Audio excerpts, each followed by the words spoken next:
News at 9।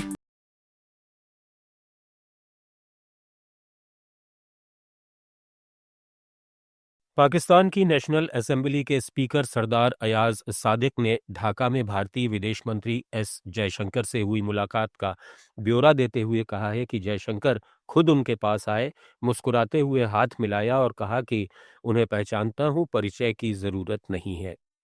Sadiq ने जयशंकर को चतुर और अनुभवी राजनेता बताया जो अच्छी तरह जानते थे कि ये पल कैमरों में कैद हो रहा है और मीडिया में इसकी कवरेज मिलेगी। कमरे में सभी की नजरें इसी पर टिकी थीं। दूसरी ओर पाकिस्तान की पूर्व राजदूत मलीहा लोधी ने इसे सामान्य शिष्टाचार बताया।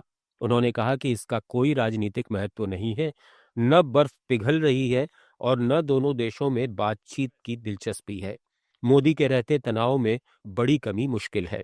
दोनों नेता पाकिस्तान के एक जाने माने मीडिया हाउस से कराची में मुखातिब थे। That's mic news at 9। Bharat के विदेश मंत्री एस जयशंकर को बलोच नेता मीर यार बलोच की ओर से एक खुला पत्र मिला है।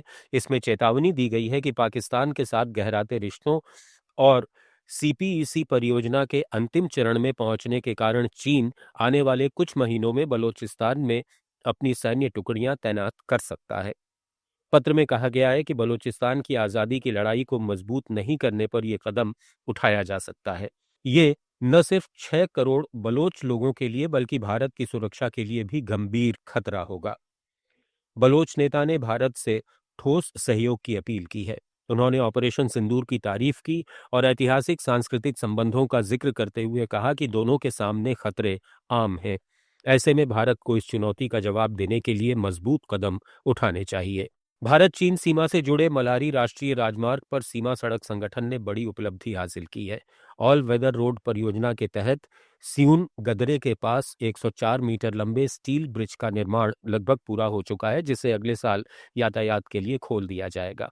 ये पुल भारतीय सेना और आईटीबीपी के लिए रणनीतिक रूप से बेहद अहम है। इसके शुरू होने से अग्रिम चौकियों तक भारी सैन्य वाहनों, रसद और हथियारों की आवाजाही तेज और आसान होगी। साथ ही नीति घाटी के 2 दर्जन से अधिक गांवों को सुरक्षित कनेक्टिविटी मिलेगी। प्रशासन के अनुसार इससे पर्यटन को बढ़ावा मिलेगा, रोजगार के अवसर बढ़ेंगे और सीमांत क्षेत्र के आर्थिक विकास को नई गति मिलेगी। पाकिस्तान की एक अदालत ने पूर्व प्रधानमंत्री इमरान खान के समर्थक माने जाने वाले 7 लोगों को आजीवन कारावास की सजा सुनाई है। ये मामला इमरान की गिरफ्तारी के बाद 2023 में हुए हिंसक प्रदर्शनों से जुड़ा है। 7 पर राज्य संस्थानों के खिलाफ डिजिटल आतंकवाद में शामिल होने का मुकदमा चलाया गया। कोर्ट ने कहा कि इन लोगों ने विरोध प्रदर्शनों के दौरान हिंसा और अशांति भड़काने के लिए ऑनलाइन प्लेटफॉर्म्स का इस्तेमाल किया। दोषी ठहराए गए लोगों में यूट्यूबर आदिल राजा, जर्नलिस्ट वजाहत सईद खान, साबिर शाकिर और शाहीन सहबाई, टेलीविजन एंकर हैदर रजा मेहदी, विश्लेषक मोईद पीरजादा और पूर्व सेना अधिकारी अकबर हुसैन शामिल हैं।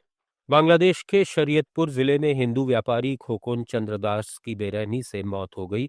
उन पर 31 दिसंबर की रात हमलावरों ने धारदार हथियारों से वार किया, पेट्रोल डालकर आग लगा दी थी और वे तालाब में कूदकर किसी तरह बचे थे। अस्पताल में 3 दिन संघर्ष करने के बाद आज सुबह उनका निधन हो गया। परिवार का कहना है कि उनका किसी से कोई विवाद नहीं था, फिर भी ये क्रूर हमला हुआ। इससे अल्पसंख्यक समुदाय में दहशत बढ़ गई है। ये दिसंबर से अब तक हिंदुओं पर हमलों की श्रृंखला में ताज़ा घटना है, जहां कई लोग मारे जा चुके हैं। हालांकि पुलिस जांच का आश्वासन दे रही है, लेकिन जमीनी स्तर पर सुरक्षा की चिंताएं बढ़ रही हैं। न्यूज एट 9 में फिलहाल इतना ही। जुड़े रहिए लेट्स माइक के साथ। आप सुन रहे थे let's mic more than radio. Follow कीजिए हमें हमारे सोशल मीडिया प्लेटफॉर्म्स पर। It's time for news. It's time for more than radio. Presenting the first radio news app, Let's Mic. Let's Mic, a news-based app on your phone where you get to watch and listen news, talk shows, interviews, radio show podcasts. On Let's Mic, you get all relevant information of TV, print, radio, podcast, and digital. Let's Mic talks about every segment of life.